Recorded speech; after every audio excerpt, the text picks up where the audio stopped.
Au fond, Ernesto rêvait de retrouvailles, il voulait revoir la maison pleine de rires et de conversations animées, avec la famille réunie autour de la table. Il rêvait de ressentir la chaleur. Ernesto, un homme âgé, se sentait profondément seul malgré l'immense richesse de son compte bancaire. Même s'il ne manquait pas d'argent, il aspirait à la proximité de sa famille, restée distante. Au milieu de cette solitude, il rencontre Isabella, une jeune fille de 19 ans, et décide de lui léguer une partie de sa fortune. Lorsqu'Isabella a reçu le testament, elle ne pouvait pas croire ce qu'elle lisait. Ernesto, un homme de 75 ans, vivait dans un imposant manoir situé dans le quartier le plus chic de la ville. Sa présence était discrète, mais son histoire était grandiose. Veuf depuis plus d'une décennie, il vivait dans une maison autrefois remplie de rires et de voix, mais qui ne faisait désormais écho qu'au son de souvenirs. Son épouse, héritière d'une des familles les plus riches du pays, avait laissé non seulement une fortune considérable, mais aussi un vide profond. Avec ses cheveux argentés et ses yeux toujours aussi brillants, Ernesto a caché une partie importante de sa fortune, préférant garder secret les détails financiers, même à ses propres enfants. Père de 5 enfants prospères, il se retrouvait de plus en plus isolé car ils étaient occupés par leur carrière et leur famille, lui rendant rarement visite. Ernesto manquait les jours où la maison était pleine de vie, avec de jeunes enfants courant dans les couloirs et des repas partagés en famille. Ernesto, désormais seul, ne trouvait de réconfort que dans la présence quotidienne de sa dévouée femme de ménage, Clara, et de sa talentueuse cuisinière, Fabiana. Tous deux étaient plus que de simples employés, pour lui, ils étaient comme une famille de substitution. Clara, avec sa présence robuste et son sourire chaleureux, arrivait chaque matin pour ranger la maison, connaissant chaque recoin, chaque meuble et même les secrets cachés dans les vieux tiroirs. Fabiana, à son tour, avec son discours calme et ses mains habiles, préparait les plats préférés d'Ernesto, offrant une touche de réconfort à travers la nourriture. Ensemble, Clara et Fabiana ont rempli les journées d'Ernesto d'un peu de routine et de chaleur humaine, mais malgré tous les soins, la solitude persistait. Ernesto passait souvent des heures au bureau, entouré de photographies de sa défunte épouse et de ses enfants à différentes étapes de leur vie. Il a essayé de communiquer avec ses enfants par téléphone, mais il a souvent été confronté à des messages vocaux froids. En revanche, son petit-fils Lucas faisait exception. Jeune homme dynamique et toujours occupé par ses études et son travail, Lucas n'a jamais oublié son grand-père. Il trouvait toujours le temps de l'appeler, de le surveiller, d'écouter ses histoires et de partager un peu de sa propre vie. La présence de Lucas fut pour Ernesto un soulagement, comme une lumière brisant les ténèbres de la solitude. Les jours où il était seul, Lucas montrait un véritable intérêt pour les histoires de son grand-père, depuis les moments dorés de la famille jusqu'aux défis et triomphes du passé, en passant par les petits problèmes de la vie quotidienne. C'était un jeune homme curieux et doux d'esprit, qui considérait Ernesto comme une source de sagesse et d'inspiration. Cependant, il y avait quelque chose qui dérangeait Ernesto, son souci constant de la fortune qu'il cachait à ses enfants. Il craignait qu'en révélant toute l'étendue de sa richesse, ses enfants ne se rapprochent simplement par intérêt, estimant que l'amour et la proximité ne s'achètent pas. Il est donc resté silencieux, protégeant non seulement sa fortune, mais aussi l'essence de ses relations familiales. Heureux des câlins de ses enfants et petits-enfants, non par obligation, mais par amour véritable et inconditionnel. En attendant, il s'accrochait aux petites joies qui lui restaient, comme les visites sporadiques de Lucas et les soins dévoués de Clara et Fabiana. Malgré l'éloignement de ses enfants, Ernesto reste actif et impliqué dans sa propre vie. Chaque matin, juste après l'apparition du soleil à l'horizon, il enfilait ses baskets et commençait sa journée. La promenade matinale d'Ernesto dans les rues calmes du quartier était un rituel sacré, une façon de se connecter avec le monde qui l'entourait et de maintenir sa santé physique et mentale. À chaque pas, il observait les maisons bien entretenues, avec leurs jardins fleuris, et saluait les voisins d'un signe amical. Au cours de ces promenades, j'ai cultivé de petites amitiés, échangeant des histoires et des sourires avec ceux que j'ai rencontrés en chemin. Malgré ses efforts pour conserver une apparence sereine, Ernesto portait une douleur silencieuse, une blessure qui ne semblait jamais complètement guérir.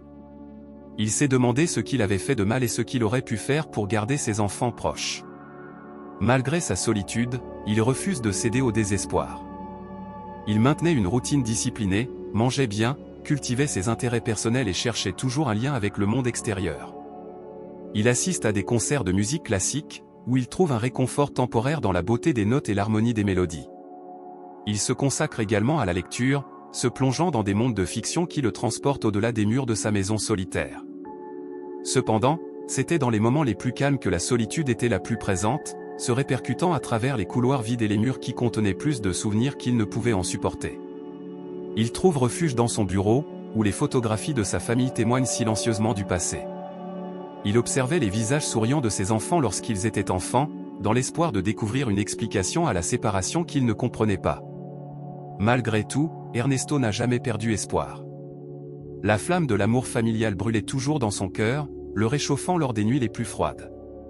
Il croyait qu'un jour, le lien qui unissait sa famille serait suffisamment fort pour surmonter toutes les distances. En attendant ce jour, il s'accrochait à la présence réconfortante de Lucas, son petit-fils bien-aimé. Même avec sa vie bien remplie, Lucas trouvait toujours le temps d'être aux côtés de son grand-père. C'était le point d'ancrage d'Ernesto dans le monde, un espoir vivant que l'amour familial puisse surmonter toute adversité. Un matin comme les autres, alors qu'il se préparait pour sa promenade matinale, la chance d'Ernesto a tourné de manière inattendue. Après avoir pris une douche, une glissade lui a fait perdre l'équilibre et est tombé sur le sol froid. Le choc a été violent et il a ressenti une vive douleur lui parcourir la jambe gauche. Fabiana, la cuisinière dévouée, a entendu le bruit et a couru pour l'aider.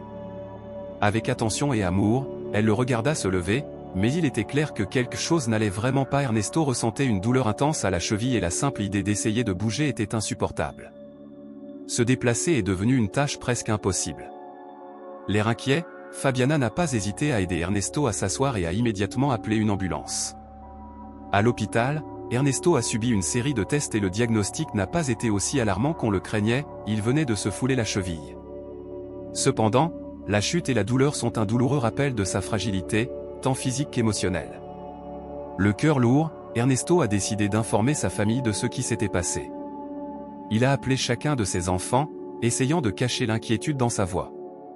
Cependant, les réponses qu'il a reçues ont été froides et désintéressées. Certains prêtaient à peine attention à l'actualité, tandis que d'autres murmuraient des mots de réconfort avant de reprendre leur vie bien remplie.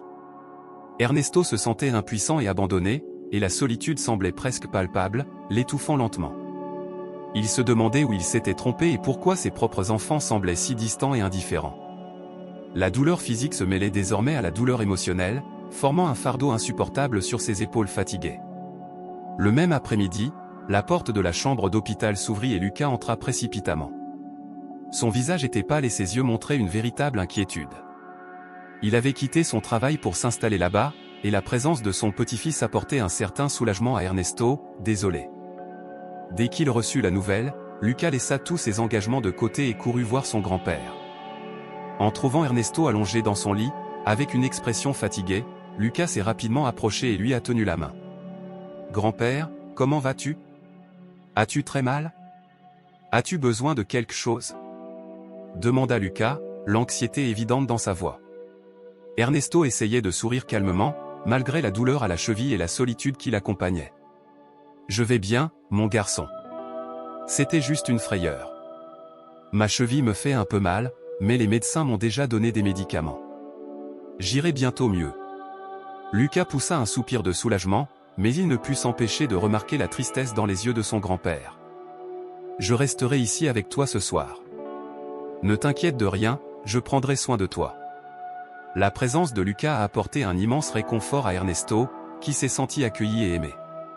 Pendant la nuit, le petit-fils s'est installé sur une chaise à côté du lit, refusant de sortir même lorsque les infirmières insistaient pour qu'il rentre chez lui pour se reposer. Le dévouement de Lucas a été une source de joie pour Ernesto, un rappel qu'il y avait encore quelqu'un qui se souciait vraiment de lui. Pendant que Lucas dormait dans le fauteuil improvisé, Ernesto passait la nuit plongé dans ses pensées. La douleur à la cheville était un inconfort constant, mais rien comparé à la douleur émotionnelle qu'elle ressentait en raison de l'absence de ses enfants. Il se souvenait des fois où il avait essayé de toutes ses forces. Ernesto, qui avait consacré sa vie à faire en sorte que ses enfants aient tout ce dont ils avaient besoin, se sentait désormais désolé et abandonné. Toute l'affection et l'amour qu'il lui avait offert semblaient avoir été vains.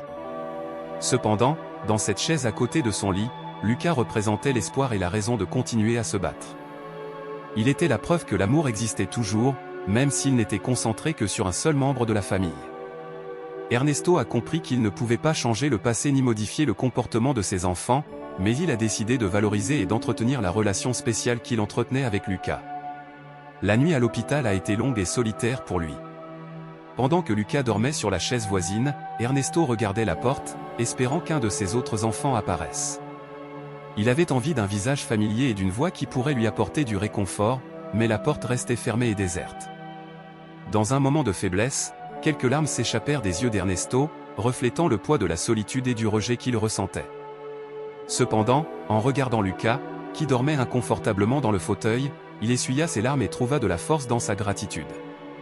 À partir de ce moment, Ernesto a décidé de ne pas se laisser abattre par l'absence de ses enfants. Au lieu de cela, il choisirait de se concentrer sur les bonnes choses de sa vie, comme l'amour et le dévouement de son petit-fils, qui représentait la lumière et l'affection qu'il avait encore. La présence de Lucas a été un réel soulagement pour Ernesto, et il s'est fait la promesse de chérir chaque instant passé avec son petit-fils. Le lendemain matin, le médecin entra dans la chambre avec un visage amical et professionnel. « Monsieur Ernesto, j'ai une bonne nouvelle, vous êtes libre de rentrer chez vous. Cependant, votre cheville aura besoin d'une thérapie physique pour un rétablissement complet. » Ernesto poussa un soupir de soulagement lorsqu'il sut qu'il pouvait retourner dans le confort de sa maison. Lucas, immédiatement alerte, se leva et commença aussitôt à préparer la sortie de son grand-père. « Allez, grand-père, je m'occupe de tout, » dit-il en aidant Ernesto à s'habiller et à se préparer à partir.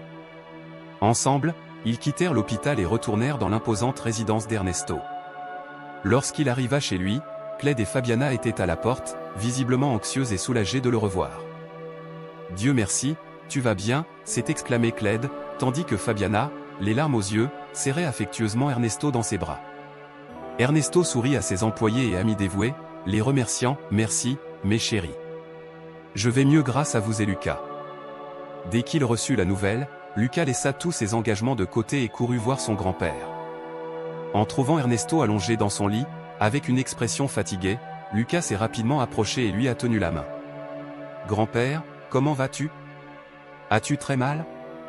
As-tu besoin de quelque chose ?» demanda Lucas, l'anxiété évidente dans sa voix.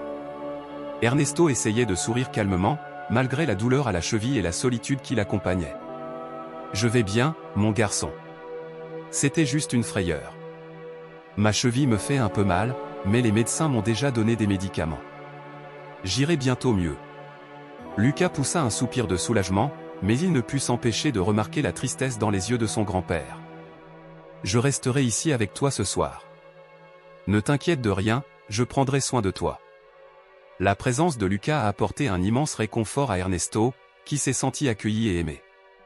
Pendant la nuit, le petit-fils s'est installé sur une chaise à côté du lit, refusant de sortir même lorsque les infirmières insistaient pour qu'il rentre chez lui pour se reposer. Le dévouement de Lucas a été une source de joie pour Ernesto, un rappel qu'il y avait encore quelqu'un qui se souciait vraiment de lui. Pendant que Lucas dormait dans le fauteuil improvisé, Ernesto passait la nuit plongé dans ses pensées. La douleur à la cheville était un inconfort constant, mais rien comparé à la douleur émotionnelle qu'elle ressentait en raison de l'absence de ses enfants. Il se souvenait des fois où il avait essayé de toutes ses forces. Ernesto, qui avait consacré sa vie à faire en sorte que ses enfants aient tout ce dont ils avaient besoin, se sentait désormais désolé et abandonné. Toute l'affection et l'amour qu'il lui avait offert semblaient avoir été vains. Cependant, dans cette chaise à côté de son lit, Lucas représentait l'espoir et la raison de continuer à se battre. Il était la preuve que l'amour existait toujours, même s'il n'était concentré que sur un seul membre de la famille.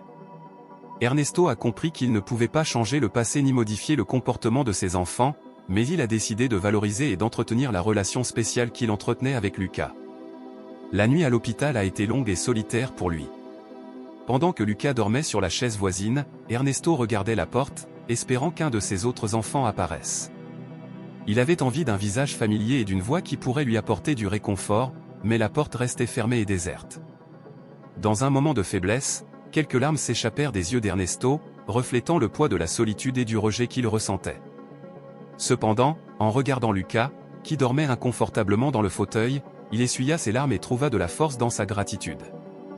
À partir de ce moment, Ernesto a décidé de ne pas se laisser abattre par l'absence de ses enfants. Au lieu de cela, il choisirait de se concentrer sur les bonnes choses de sa vie, comme l'amour et le dévouement de son petit-fils, qui représentait la lumière et l'affection qu'il avait encore.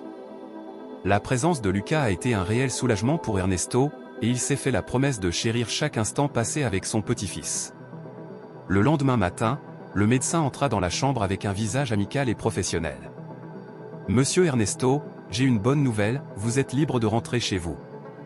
Cependant, votre cheville aura besoin d'une thérapie physique pour un rétablissement complet. Ernesto poussa un soupir de soulagement lorsqu'il sut qu'il pouvait retourner dans le confort de sa maison. Lucas, immédiatement alerte, se leva et commença aussitôt à préparer la sortie de son grand-père. « Allez, grand-père, je m'occupe de tout », dit-il en aidant Ernesto à s'habiller et à se préparer à partir. Ensemble, ils quittèrent l'hôpital et retournèrent dans l'imposante résidence d'Ernesto. Lorsqu'il arriva chez lui, Cled et Fabiana étaient à la porte, visiblement anxieuses et soulagées de le revoir. « Dieu merci, tu vas bien » s'est exclamé Cled, tandis que Fabiana, les larmes aux yeux, serrait affectueusement Ernesto dans ses bras. Ernesto sourit à ses employés et amis dévoués, les remerciant « Merci, mes chéris. Je vais mieux grâce à vous et Lucas. » Le lendemain, tôt le matin, Ernesto commençait ses séances de physiothérapie pour enfin récupérer sa cheville. La physiothérapeute, une jeune fille de 19 ans nommée Isabella, est arrivée à l'heure. Avec un sourire chaleureux et une énergie contagieuse, elle accueillit Ernesto avec une poignée de main ferme et commença la séance avec une attention et un dévouement qui conquirent rapidement le vieux monsieur. « Commençons lentement, d'accord ?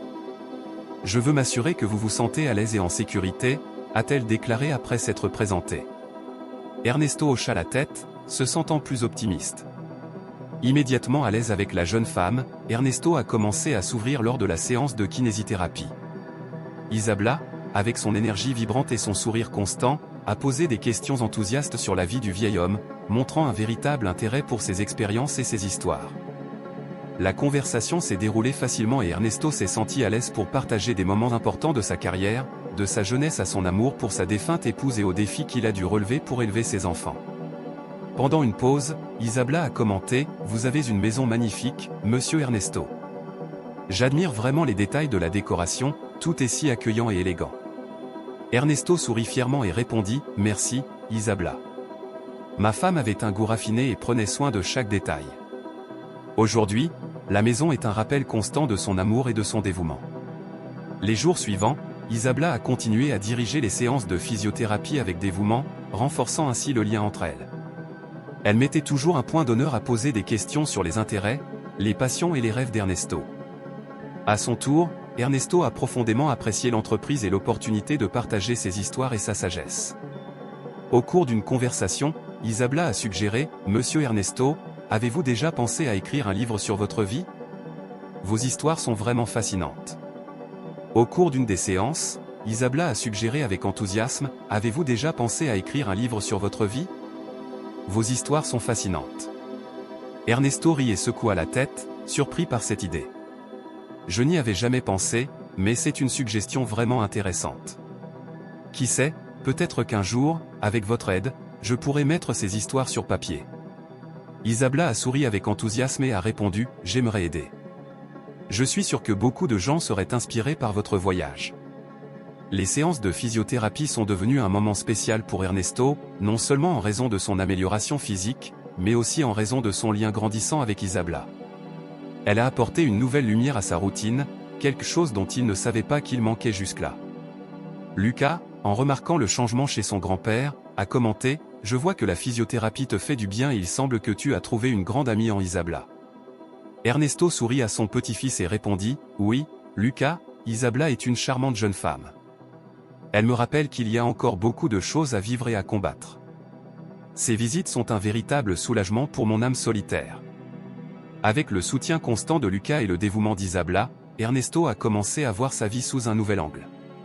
Il s'est rendu compte que, malgré les absences et les douleurs du passé, il restait encore beaucoup à vivre et à partager. Il a décidé de profiter au maximum de chaque instant, en valorisant les petites joies et les nouvelles amitiés qui naissaient. Les jours continuaient à passer et Ernesto se sentait renouvelé par l'espoir et l'affection qui l'entouraient désormais. Le rétablissement d'Ernesto a progressé progressivement et à chaque séance, Isabella l'a motivé à surmonter de nouveaux défis et à franchir de nouvelles étapes. À chaque petite réalisation, Ernesto se sentait de plus en plus fort, tant physiquement qu'émotionnellement. Au cours de plusieurs séances, il a remarqué une étincelle particulière dans les yeux d'Isabella, quelque chose qui semblait dépasser une simple préoccupation professionnelle. Un certain jour, à la fin d'une séance, Isabella le surprit avec une invitation inattendue. Monsieur Ernesto, voudriez-vous dîner avec moi ce soir, demanda-t-elle avec un doux sourire. Ernesto fut surpris, les sourcils levés dans un mélange de surprise et d'insécurité. Moi, un vieil homme comme moi? Pourquoi une jeune fille comme toi voudrait-elle sortir avec moi? Il était véritablement perplexe, remettant en question les intentions d'Isabella.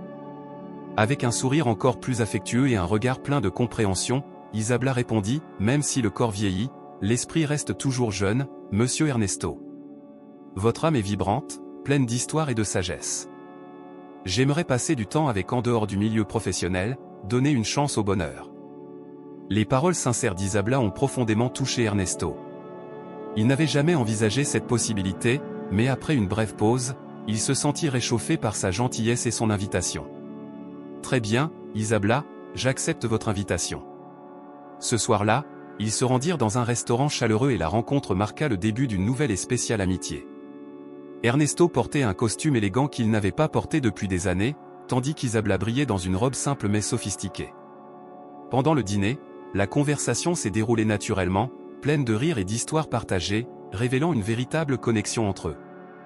Ernesto se sentit revigoré par la présence d'Isabella et, à son tour, elle appréciait la sagesse et le charme du vieux monsieur. Au fil du temps, leurs rencontres sont devenues plus fréquentes. Ils se retrouvaient régulièrement pour dîner et Ernesto commença à acheter de nouveaux vêtements non seulement pour lui-même, mais aussi pour Isabella, en signe d'affection et de reconnaissance. Le lien entre eux s'est approfondi, Ernesto et Isabella partageant des secrets et des rêves. Isabella a trouvé en Ernesto une riche source d'histoire et de sagesse, tandis qu'il était enchanté par son énergie et sa vitalité. Un jour, alors qu'il se promenait dans le parc, Isabella prit la main d'Ernesto et le regarda profondément dans les yeux. « Ernesto, je veux que tu saches que ce que je ressens pour toi est réel. Ce n'est pas seulement de l'admiration ou du respect, c'est quelque chose de plus profond. » Ernesto lui serra la main, ressentant une vague d'émotion. « Isabella, je ressens aussi quelque chose de très spécial pour toi. Tu as apporté une nouvelle lumière à ma vie, quelque chose que je ne m'attendais pas à trouver à ce stade. » Malgré le lien profond qu'ils partageaient, Ernesto n'a jamais révélé la véritable étendue de sa fortune à Isabella. Il voulait que leur relation soit basée sur une véritable affection plutôt que sur des intérêts matériels. Des sentiments d'affection authentiques ont continué à guider Ernesto, qui a choisi de mener une vie modeste, cachant la véritable ampleur de sa fortune. Au fur et à mesure que la relation entre Ernesto et Isabella prospérait, elle finit par emménager dans sa maison. Ernesto se sentait radieux, rajeuni et comblé par sa présence. Cependant, le changement n'est pas passé inaperçu auprès des enfants d'Ernesto, qui ont commencé à exprimer leurs inquiétudes quant aux intentions d'Isabella.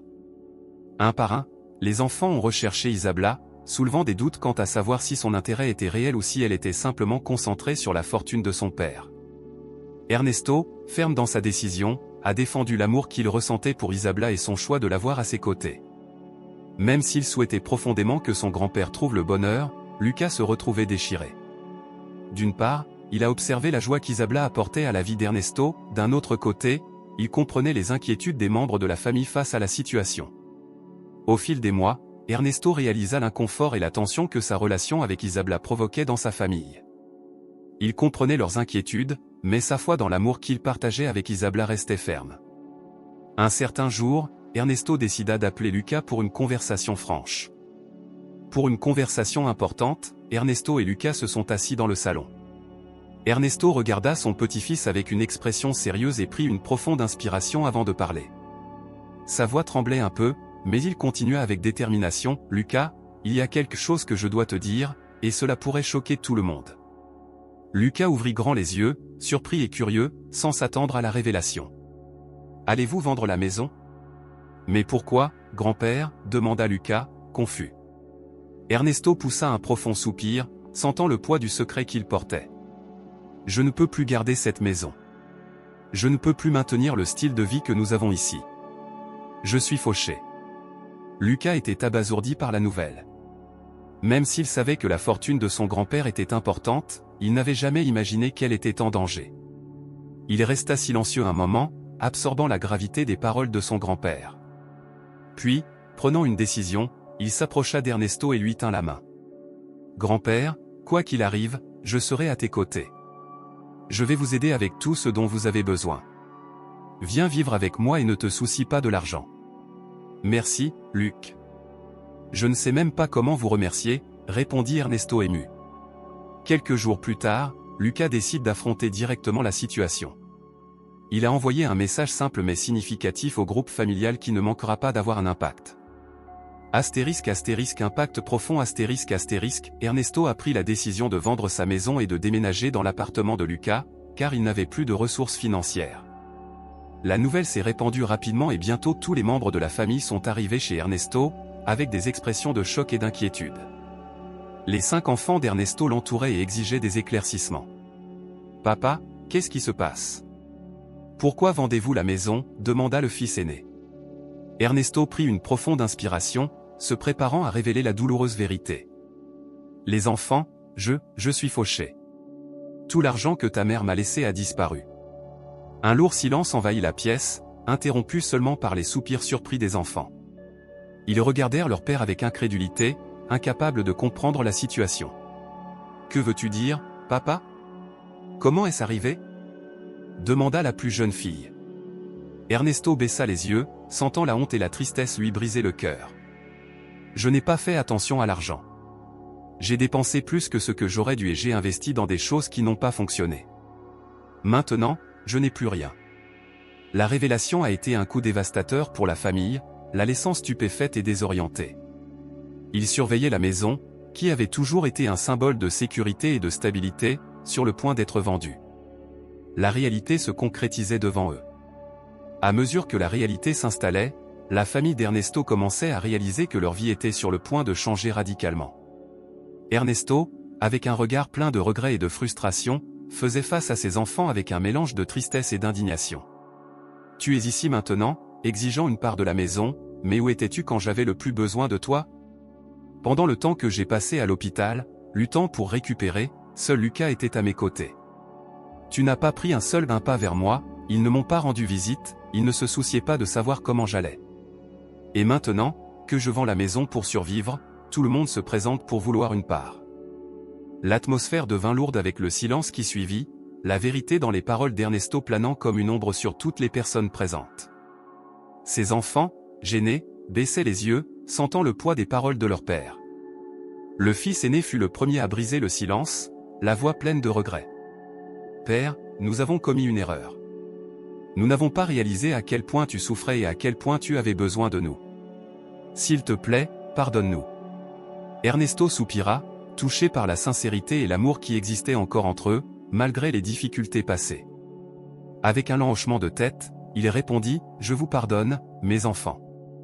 Mais il est crucial que vous compreniez que cette maison est tout ce que j'ai maintenant. Je la vendrai pour pouvoir.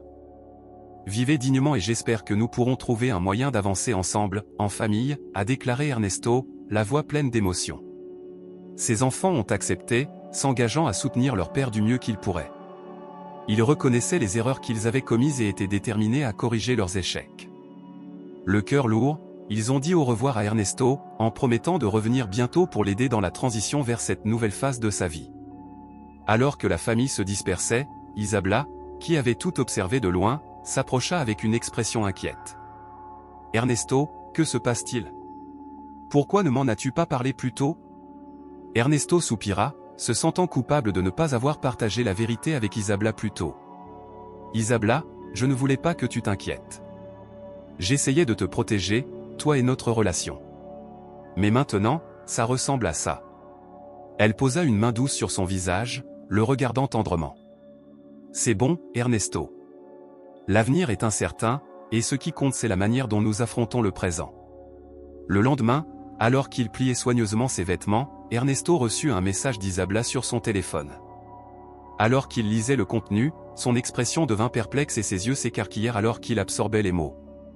En parcourant les mots du message à plusieurs reprises, Ernesto a découvert qu'Isabella partait soudainement, invoquant le besoin d'être avec ses parents. C'est à ce moment que Lucas entra dans la pièce et trouva son grand-père absorbé dans ses pensées. « Grand-père, est-ce que tout va bien ?» demanda Lucas, remarquant l'expression sombre d'Ernesto. Ernesto soupira, sentant la tristesse lui serrer le cœur. « Je dois te dire quelque chose à propos d'Isabella. Je ne l'ai jamais embrassée, et maintenant elle dit qu'elle voyage, sans plus d'explication. » Lucas, surpris, ouvrit grand les yeux. « Mais grand-père, pourquoi est-ce que ça arrive ? vous aviez l'air si heureux ensemble. Ernesto secoua la tête, la voix pleine de regret. Je pensais qu'elle était là pour moi, mais maintenant je vois que tout ce qu'elle voulait, c'était mon argent. Quand elle a réalisé que j'avais perdu ma fortune, elle a décidé de partir. Je voulais juste quelqu'un à mes côtés qui m'aimait vraiment. Lucas regardait son grand-père avec une profonde compassion, ressentant la tristesse qui débordait de lui. Il aurait aimé pouvoir offrir du réconfort, mais il savait que les mots seuls ne pouvaient pas soulager complètement la douleur d'Ernesto. « Grand-père, je suis désolé pour ce que tu traverses, mais sache que tu n'es pas seul. Je serai toujours là pour toi, quoi qu'il arrive. » Ernesto a ensuite révélé qu'il avait été profondément secoué lorsqu'Isabela avait exprimé son désir d'être incluse dans son testament. Ces paroles l'ont profondément marqué, ajoutant encore un autre poids à sa charge émotionnelle déjà lourde. Ernesto s'est retrouvé confronté à la dure réalité d'avoir été manipulé, révélée par l'attitude récente d'Isabela. « Tu crois ça, Lucas ? Il n'y a pas longtemps, elle m'a demandé de l'inclure dans mon testament ou comme bénéficiaire de mon assurance vie. J'aurais dû m'en douter, dit Ernesto, la douleur visible dans ses paroles. Ernesto a expliqué que, malgré ses soupçons, il avait décidé de ne pas affronter Isabela immédiatement. Je ne savais pas quoi dire à ce moment-là, alors j'ai simplement accepté sa demande, en disant que je laisserais un héritage spécial. Maintenant, je vois que j'aurais dû agir différemment. Lucas, avec un mélange d'indignation et d'inquiétude, s'est exclamé, « Grand-père, tu ne peux pas faire ça. Elle t'a utilisé. Tu ne peux rien lui laisser. » Ernesto, avec une lueur malicieuse dans ses yeux fatigués, répondit par un sourire énigmatique. « Ne t'inquiète pas, mon garçon. J'ai quelque chose de bien mieux prévu pour elle. » Bien que perplexe devant la réponse énigmatique de son grand-père, Lucas décida de lui faire confiance. Il savait qu'Ernesto avait un plan, même s'il n'en comprenait pas tous les détails. Les jours suivants, Ernesto quitte sa luxueuse maison et s'installe dans le modeste appartement de Lucas. La nouvelle routine était un défi pour eux deux, mais ils ont vite trouvé un rythme. Pendant la journée, Ernesto passait une grande partie de son temps seul, tandis que Lucas était occupé à ses activités. Tandis que Lucas se consacrait au travail et aux études, il mettait un point d'honneur à réserver son temps et son attention à son grand-père dès son retour chez lui. Lucas s'efforçait de rendre la vie d'Ernesto aussi confortable et agréable que possible. Ils partageaient des repas, regardaient la télévision ensemble et parlaient de divers sujets. Au fur et à mesure que les jours avançaient et que la nouvelle routine s'installait, Ernesto fut confronté à de nouveaux défis, notamment en cuisine. Habitué à avoir une femme de ménage pour préparer ses repas, Ernesto se retrouve désormais obligé de se débrouiller tout seul. Heureusement, leur voisine Mariana, une jeune femme de 22 ans qui vivait à côté avec sa mère, est rapidement devenue une présence et une amie constante. Mariana était gentille, serviable et toujours prête à aider. Au fil du temps, elle a commencé à apporter le petit déjeuner à Ernesto, s'assurant qu'il n'avait pas faim pendant qu'il apprenait à s'adapter à la cuisine. En plus de ses visites pour apporter de la nourriture, Mariana proposait souvent de l'aide pour d'autres tâches ménagères, du ménage aux réparations mineures. Sa présence chaleureuse et son sourire amical ont fait d'elle une figure très appréciée dans la vie d'Ernesto. L'amitié entre eux s'est renforcée au fil du temps et Ernesto a commencé à ressentir une affection et une gratitude croissante pour Mariana. La gentillesse et l'affection de Mariana rappelaient à Ernesto son petit-fils Lucas. Dans son cœur, il commença à considérer Mariana comme une petite fille bien-aimée, une jeune femme qu'il admirait et qu'il voulait protéger. Il a commencé à l'appeler affectueusement ma petite fille, partageant des histoires et des conseils avec elle, tout comme il le faisait avec Lucas. Pour Ernesto, Mariana était bien plus qu'une simple voisine, elle était une source de réconfort et de joie dans sa vie, qui jusque-là se sentait seule. La présence de Mariana a apporté une nouvelle lumière à la vie d'Ernesto, qui se sentait désormais moins seul. En plus du soutien de Lucas, il comptait sur l'amitié sincère de Mariana. Au fil du temps, la vie d'Ernesto prend de nouvelles directions, une relation née entre Lucas et Mariana, alimentée par les paroles sages et les gestes aimables d'Ernesto, qui devient un véritable amour pour le jeune couple. Pendant ce temps, Isabela restait distante, perdue dans son propre monde et laissant derrière elle des souvenirs d'un passé qui n'aurait jamais dû arriver. Elle n'a plus jamais cherché Ernesto ni envoyé de nouvelles de son état.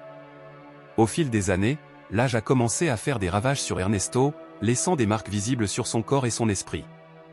Il a commencé à faire face à des maladies et à des défis, rappels indésirables d'une fin inévitable. Le moment inévitable est arrivé où Ernesto a dû faire face à la réalité de sa maladie et être admis à l'hôpital. Là, Il compte sur les visites constantes de Lucas et de Mariana, qui restent ses plus grandes sources de soutien. Un de ces jours, alors qu'il était allongé sur son lit d'hôpital, Ernesto a demandé à Lucas une conversation privée. Ses yeux, bien que fatigués,